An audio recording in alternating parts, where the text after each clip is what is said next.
put up here e to the 0.6. We'll go to this.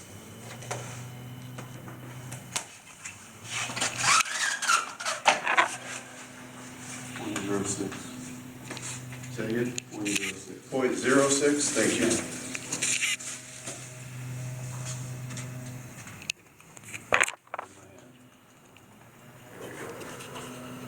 Okay, 0.06. So the function, well, we need to approximate this value using a Taylor polynomial. So the function that we would use for that is f of x equals e to the x. And we can center it at 0. That's pretty close to 0.06, all right? If that was 5.06, then I would center it at 5. I'd put x minus 5 up there. All right. Well, actually, I would take care of the 5 over here. But let's center it at 0. And let's make our list. So the problem said, approximate using a Taylor polynomial with n equal to 3. So we got to go down to the third derivative. So f of x equals e to the x. F of 0 equals e to the 0, which is 1. F prime of x, ooh, is this going to work? Is e to the x. F prime of 0 is going to be e to the 0, which is 1. All of these are going to be 1, aren't they? All the way down to the third derivative.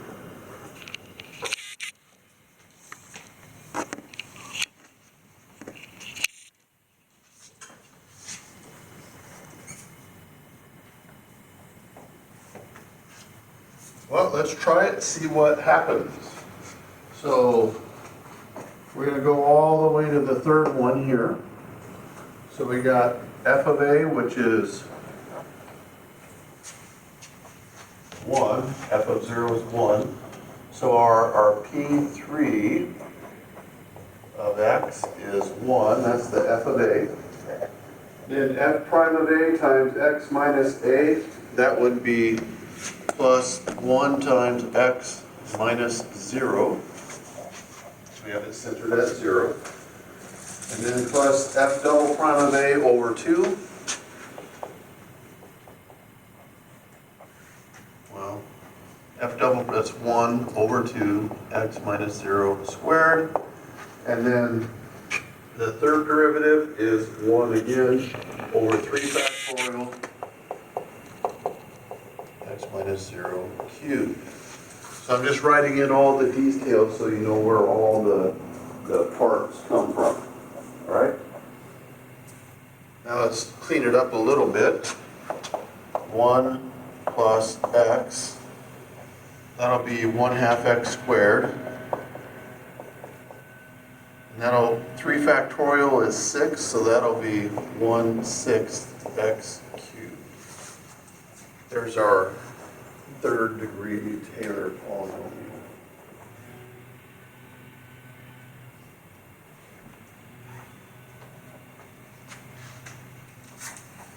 So now if we approximate it at 0.06,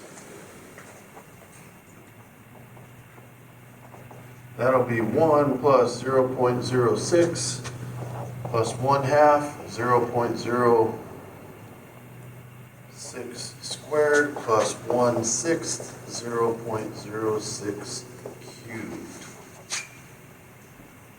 And they say to round to 7 decimal places. So let's put that through a calculator.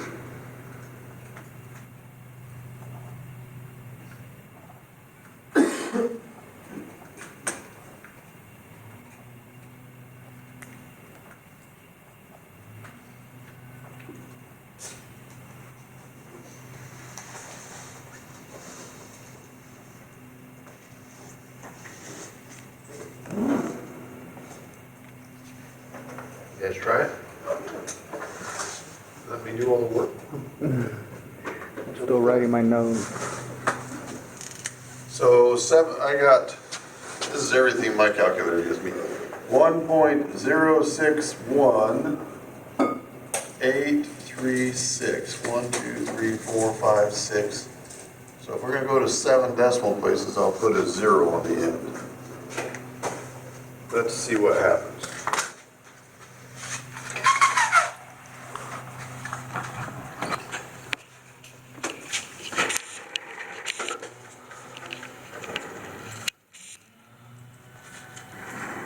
All right, 1.061,836.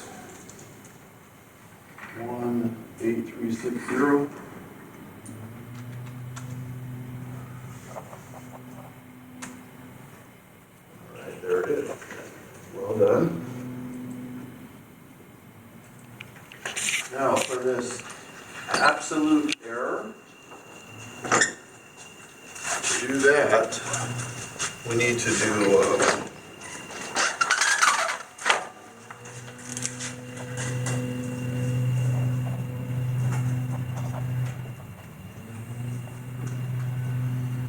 that's going to be the absolute value of e to the 0.06 minus this approximation.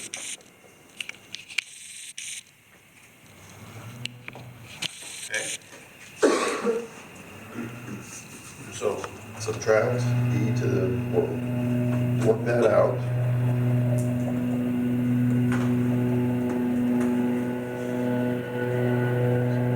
Syntax error. Hang on.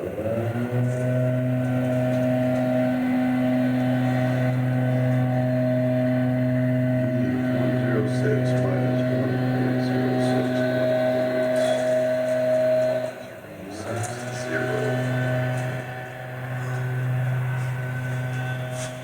So I get 1, 2, 3, 4, 5, 6, 5, 4, 7. Okay, let's check that.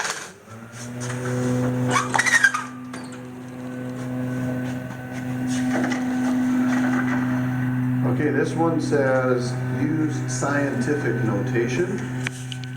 Round to 2 decimal places, so 547 will get 5.47. You have to use the x in the program. 10 to the, so from here we move it back 1, 2, 3, 4, 5, 6, 7 places. So that'll be to the -7 power.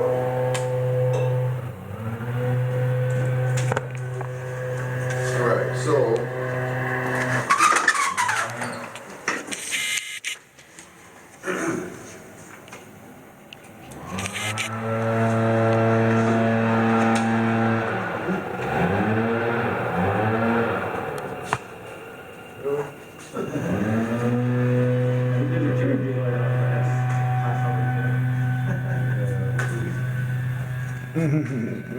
Freaking landscaper. I just always think it's funny how they do it in the morning, like when they know there's when they classes know there's and class, sessions, yeah, I know it. I agree.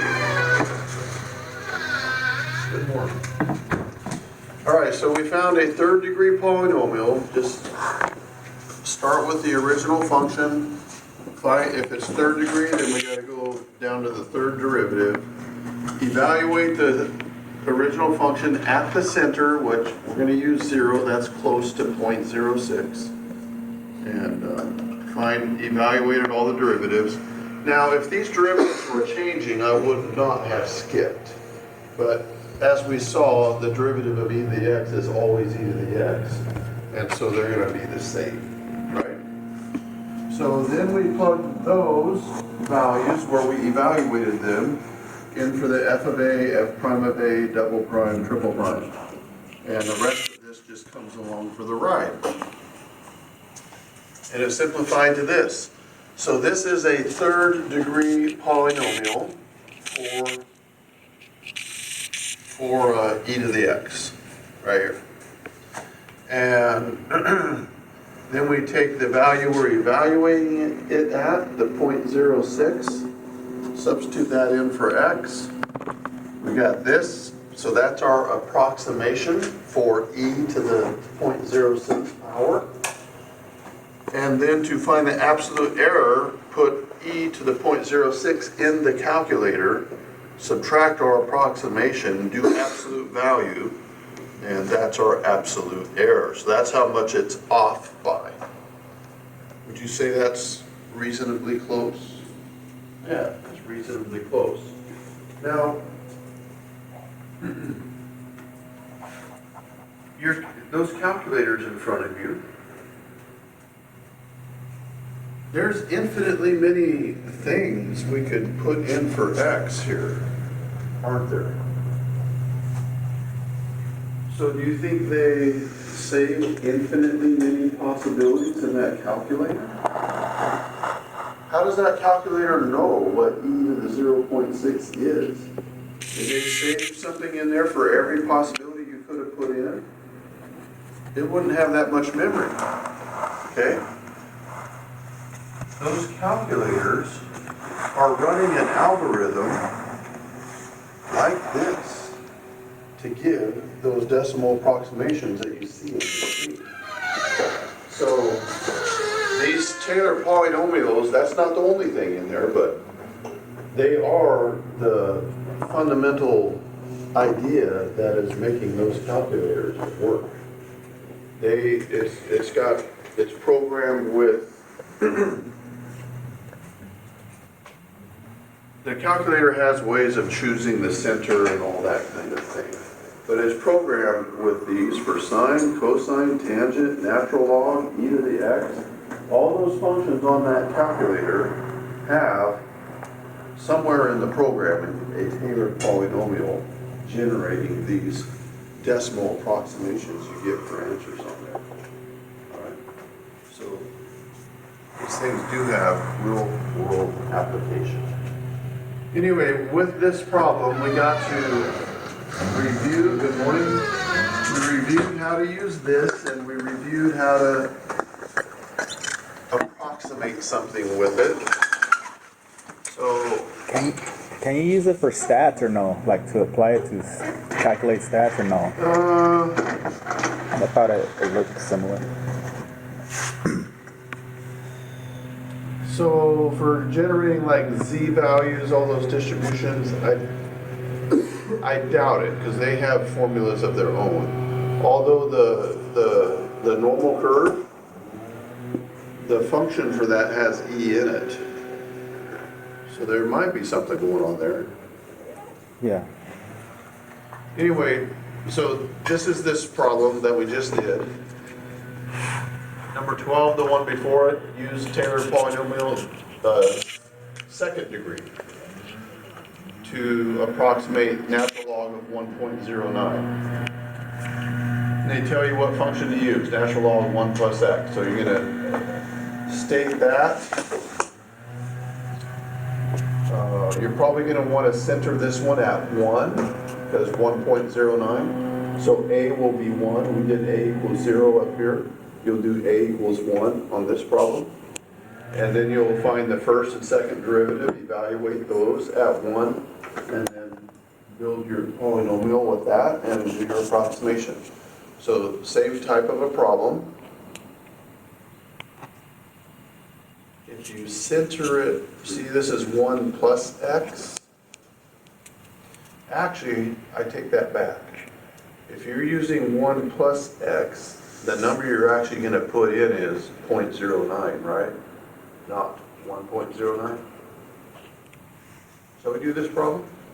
Yeah. Let's do this problem.